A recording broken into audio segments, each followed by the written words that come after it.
Olá, meus alunos do primeiro ano, tudo bem? Professor Janei na área. Vamos falar um pouquinho mais dessa parte da química e entender por que a gente estudou aquele diagrama hoje, porque nós vamos falar de ligações químicas. Hoje é uma introduçãozinha bem tranquila e aprender um pouquinho sobre essa regra do octeto aqui. Tranquilo? Então vamos lá.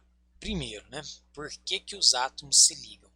Esses átomos isoladamente, que a gente estudou e fez a distribuição eletrônica deles, por que eles se ligam? Qual que é o motivo deles estarem unidos? Com certeza os senhores já viram, essas moléculas, essas representações. Aqui a gente tem uma clássica, um oxigênio com dois hidrogênios, de cabeça forma quem? Isso mesmo, uma molécula de água. Então a molécula de água, ela é um exemplo bem clássico, que a gente sabe até a fórmula dela, de cabeça aí, desde o sexto ano e tudo mais. Porém, contudo, agora a gente tem que entender que esses átomos estão realmente ligados entre si, dá para ver aqui para esses tracinhos brancos, essas representações, porque justamente a questão de energia, a energia para os átomos se ligarem diminui, formando compostos mais estáveis. Estável.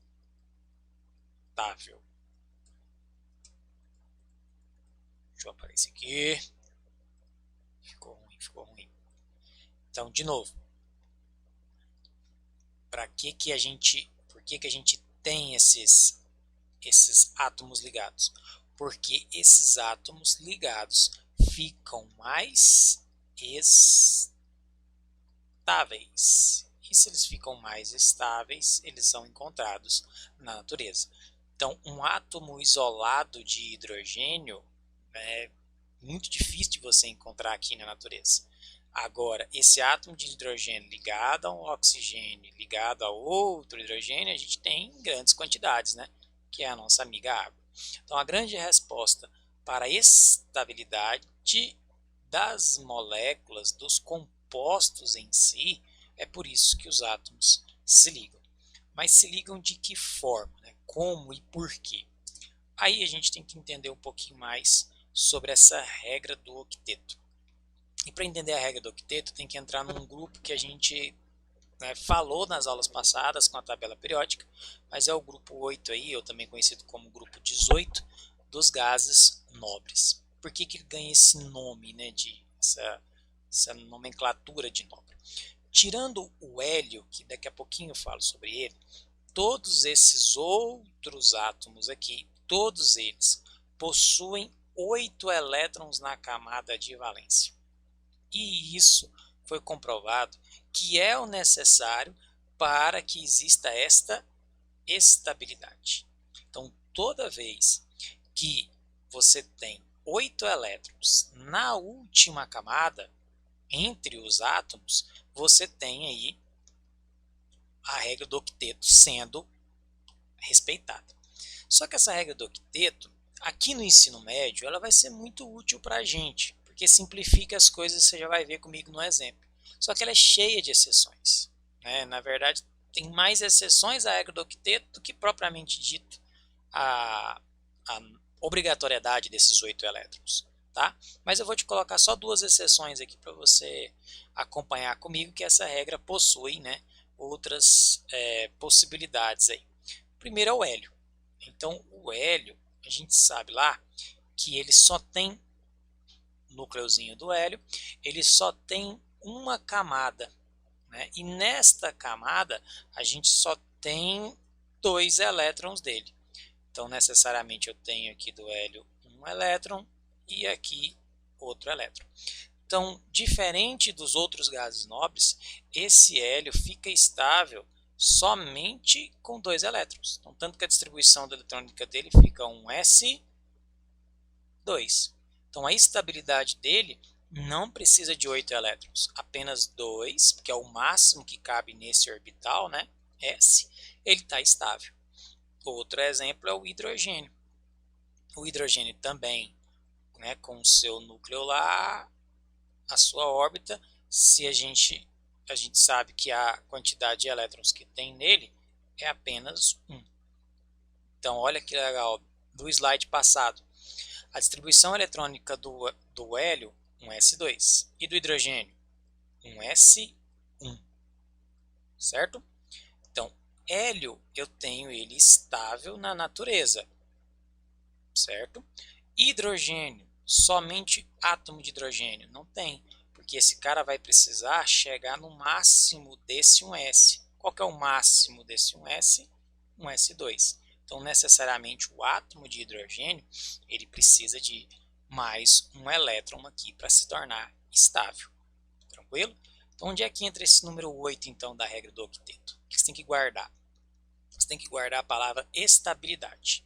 Assim como no slide passado, eu mostrei que os átomos se unem para formar compostos estáveis. A estabilidade ela só vai chegar, né, na regra do octeto com esses 8 elétrons somados nas últimas camadas dos átomos. Tranquilo?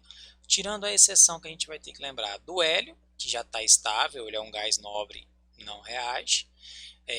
Não reage em partes, né? Para a gente aqui ele não reage, tá? E o hidrogênio, que ele não está estável, ele vai precisar fazer uma ligação para se estabilizar, certo? Vamos ver propriamente dita como é que é essa ligação então. O exemplo mais clássico da água que a gente já deu lá no primeiro slide. Então eu tenho cores, fantasias aqui, um núcleo aqui do átomo, não quero que você repare nisso, apenas na camada de valência. Olha que interessante, quantos elétrons eu tenho aqui? Um elétron, certo? Quantos elétrons eu tenho na camada de valência? 1, 2, 3, 4, 5, 6. 6 elétrons aqui. E de cá, 1 elétron. Tranquilo? Então, veja que interessante.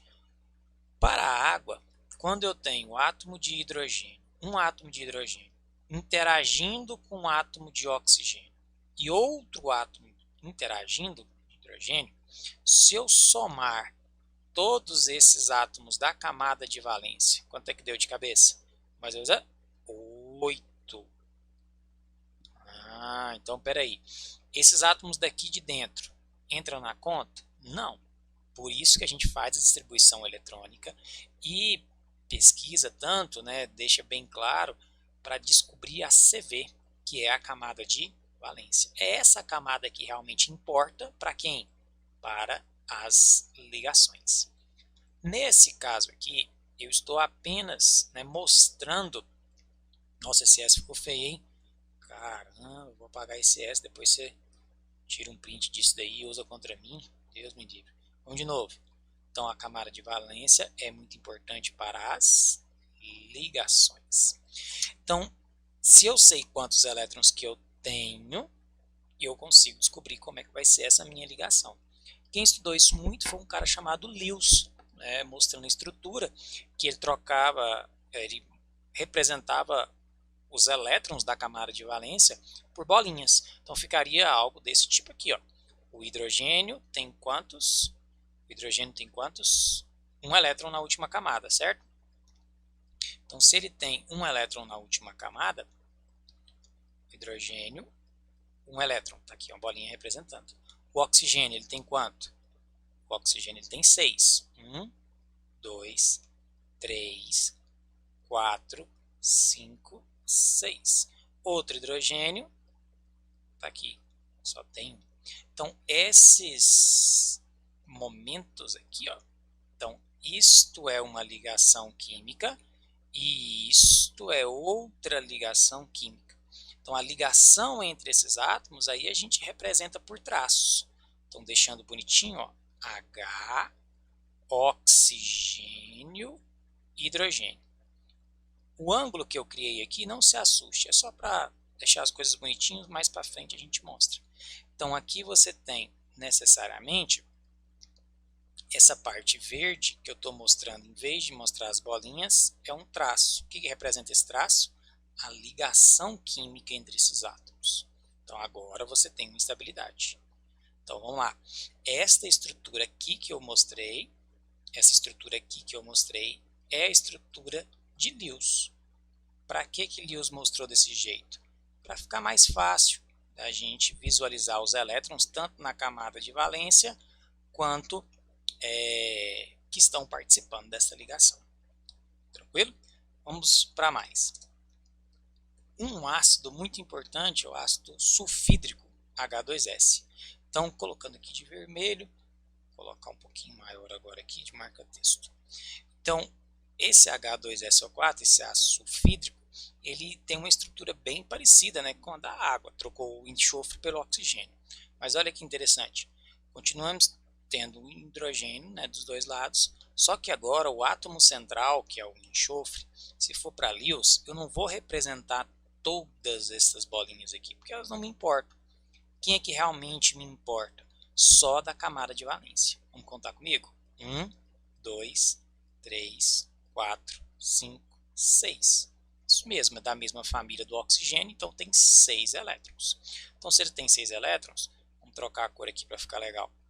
Então, eu tenho 1, 2, 3, 4, 5, 6. E o hidrogênio? Tá aqui, ó. O hidrogênio eu sei que tem 1. E o hidrogênio de cá eu sei que tem 1. Então, ao desenhar o hidrogênio, tá aí. Então, esta representação é a representação de Lewis. O que a gente tem que fazer agora? Mostrar a ligação. A ligação está aqui e a ligação está aqui. Isto vai gerar, então, esta fórmula química que a gente está vendo. Conta comigo. H, quantos Hs eu tenho? 2 e 1 enxofre. Tá aí, H2S, ácido sulfídrico. Então, esse composto, ele também pode ser representado, ó, bem parecido com H2O, não é mesmo? Representando essas ligações.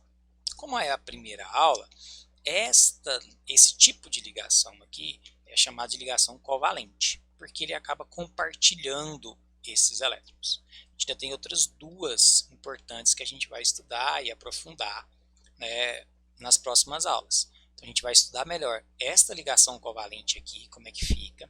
A gente vai estudar melhor a ligação iônica e a ligação metálica, certo? Todas elas visando a estabilidade do composto. Quanto mais estável, né, esse cara está bem interagido, está bem ligado, propriamente dito, né? Então, é isso para a nossa primeira aula. Recordando a regra do octeto, nós vamos chegar a 8 elétrons. Vamos pegar os 8 elétrons aqui, né? Olha só. 1, 2, 3, 4, 5, 6, 7, 8. Então, o enxofre, ele não só está com um elétron dele agora, mas também com os 2 hidrogênios, dando 8.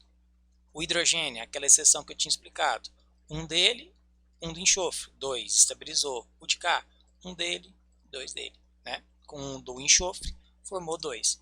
Mesmo caso para a minha amiga água. E com os exemplos, você vai ver que esse 8 vai estar sempre repetindo, porque a regra do octeto ela vai sendo aí o nosso norte para chegar na estabilidade, beleza? Vou deixar 3 exercícios tranquilos para a gente treinar direitinho essas ligações, esses desenhos de Lewis aqui. Então, deixando bem claro o que é o Lewis, o que é a estrutura de Lewis. São os elétrons da camada de valência sendo representados aqui por estas bolinhas, formando essa estrutura. Cada molécula, aqui no caso, né, cada composto, vai ter uma estrutura de Lewis diferente aí. Tranquilo? Um forte abraço.